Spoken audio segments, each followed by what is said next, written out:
Howdy, folks. This video is from a show I recently did on Cameron Bertuzzi's channel, Capturing Christianity. If you like it, do all the YouTube things to let YouTube know to show the video to others. Be sure to like, comment, and share the video. And I am trying to grow my channel, so be sure and subscribe and hit the bell notification. Don't forget to check out Capturing Christianity and support the work that Cameron is doing there. Hope you enjoy this. So, Jimmy, take another few minutes and let's discuss whether or not aliens should be correctly classified as demons.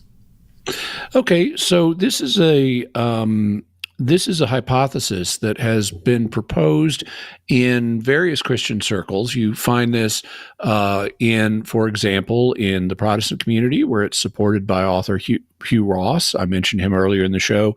In the Catholic community, probably the lead author on this hypothesis right now is Daniel O'Connor, who was mentioned by one of our super chats earlier in the show.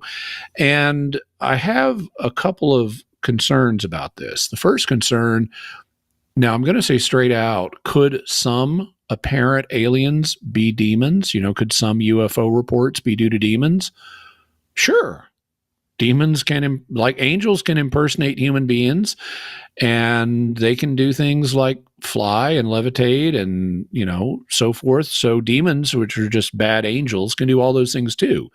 So if demons wanted to impersonate UFOs or aliens, they could do that. I don't have any problem with this in principle. It could happen. But as always, my question is, what evidence do we have that it happens? And thus far, I have not seen good evidence for this.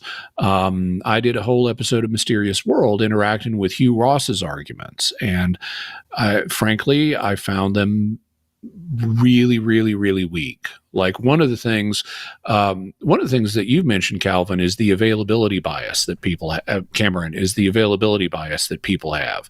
If you can think of a possible explanation, you tend to leap to that one because it's familiar and it's available to you.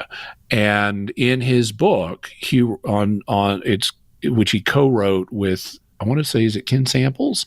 But it's a co-authored book. It's called like Little Green Men and Nocturnal Light, something like that. I'll actually see if I can get the name.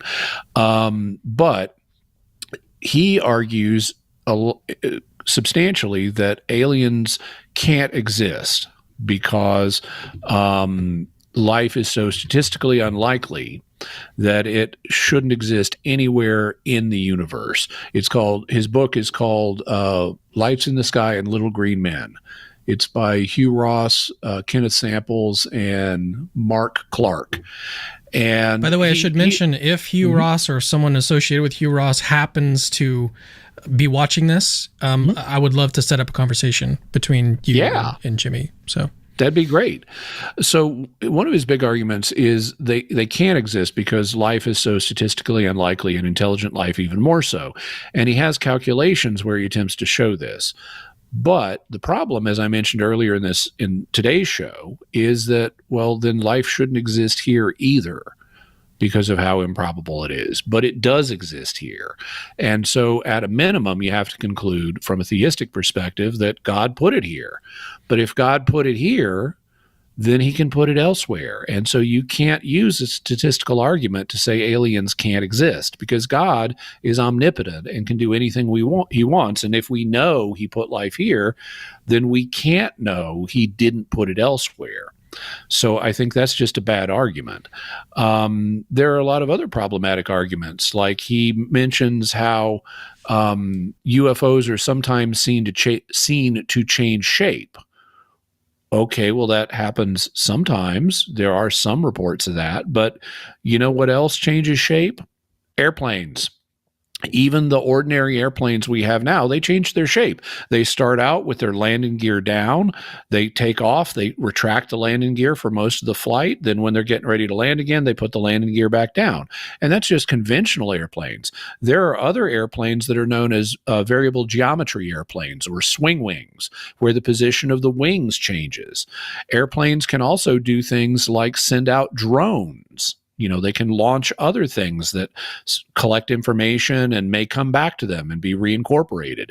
And so just because you see a UFO change in shape, that doesn't prove it's a demon. We have variable geometry aircraft now, and in the future of aviation, we would expect to have even more variability in the shapes that our aircraft can assume. So I don't find this to be a good argument. And in fact, I agree with both of those points, both of your responses. Yeah. When it comes to a Catholic context, I mentioned Daniel O'Connor, and he's most famous for, like I said, he's got other arguments, but he's most famous for proposing that a couple of paragraphs in the Catechism show that only humans bear the image of God and of physical, visible creatures. And there's a sentence that says that, and then the sentence immediately after that talks about of all earthly creatures. So that's what it means when it says visible in the preceding sentence. The only way to get this, to get to where Daniel wants to go with this passage, is to rip that first sentence out of context and insist that we read it absolutely and without reading it in the light of the very next sentence. That's an exegetical mistake, and because statements must be read in context if you're going to interpret them properly. So he's using an exegetical strategy that will result in erroneous conclusions. And so I think that the argument is bad as well. And there are other dimensions to it as well. Like, for example, even if it's true that only man has the image of God, that doesn't mean that other things aren't intelligent. Because intelligence is not what the author of Genesis is likely thinking about when he talks about the image of God.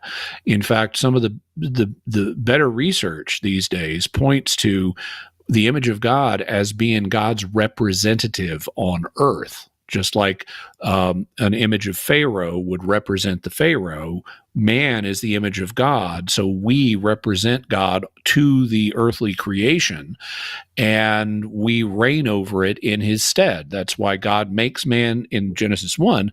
That's why God makes man in his image and then immediately commissions them to rule over the earth, because that's their job as his living image here on earth.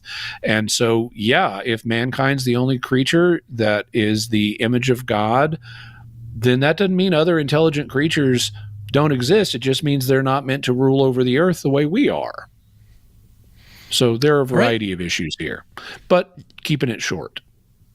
And before we go, just a reminder to do all those great YouTube things. You can help my channel grow by liking, commenting, and sharing the video. And be sure to subscribe and hit the bell notification so that you always get notified when I have a new video. These days, I have multiple videos coming out every week. Thanks so much, and God bless you.